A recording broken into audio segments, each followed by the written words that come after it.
Coding can be a complex and draining process when you just started out. So avoid these mistakes at any cost.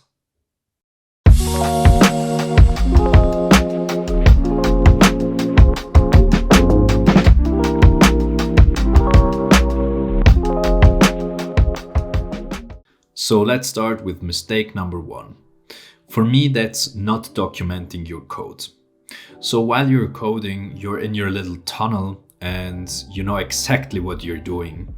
But the point is, what happens if you return maybe a few days later back and you try to remember what you were doing? So that's really tough.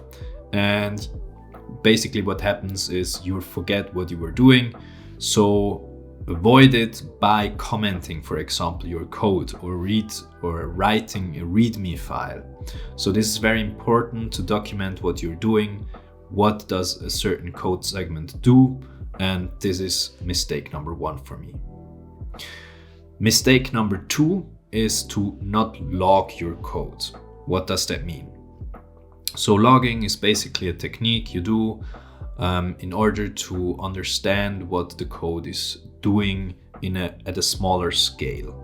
So for example, if you import data into your IDE, so into your environment, so you write the code to load the data, and if the data is loaded, then you log it by saying, for example, successfully loaded the data, or you log it by, for example, if it wasn't successful, you log it with error, like the data isn't loaded. So you understand better what is happening in your code. So it's a huge help for you and you are much faster at debugging. So this is a mistake that I would have avoided if I knew earlier.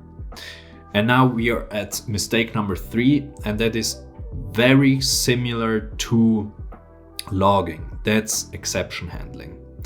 So let's take the example that I just took. You want to load the data into your IDE and there is an error. So usually you would say the code breaks, so nothing works anymore. But you can use exception handling. If it's loading, then there's a success and it continues. If not, then there is just simply an error message. So you log it and there is an error message, and the code still is able to run, and there is no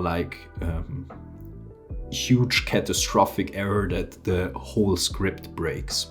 So this starts to get important when your scripts get longer and your code starts getting complexer. And for me, that's a mistake that I would have avoided. So mistake number 4 for me is not using GitHub or any other version control system.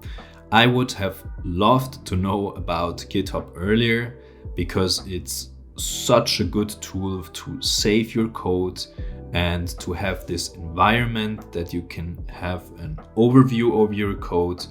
And it's just so much more helpful to work together with, for example, GitHub or any other version control system in order to have a more orderly, safer in terms of backed up code, and to have it at some place stored in a cloud.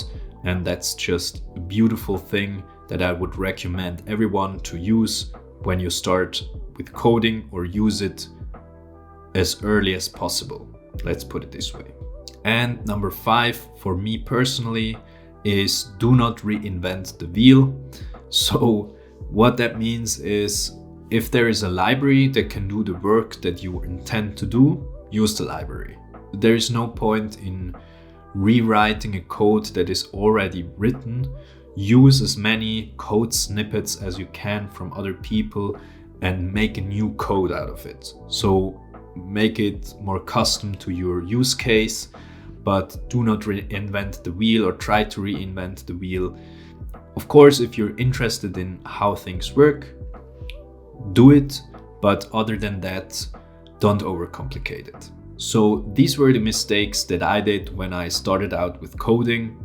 If it was helpful for you, leave a like up on the video, and of course subscribe to my channel. It helps the channel out, and see you guys in the next video.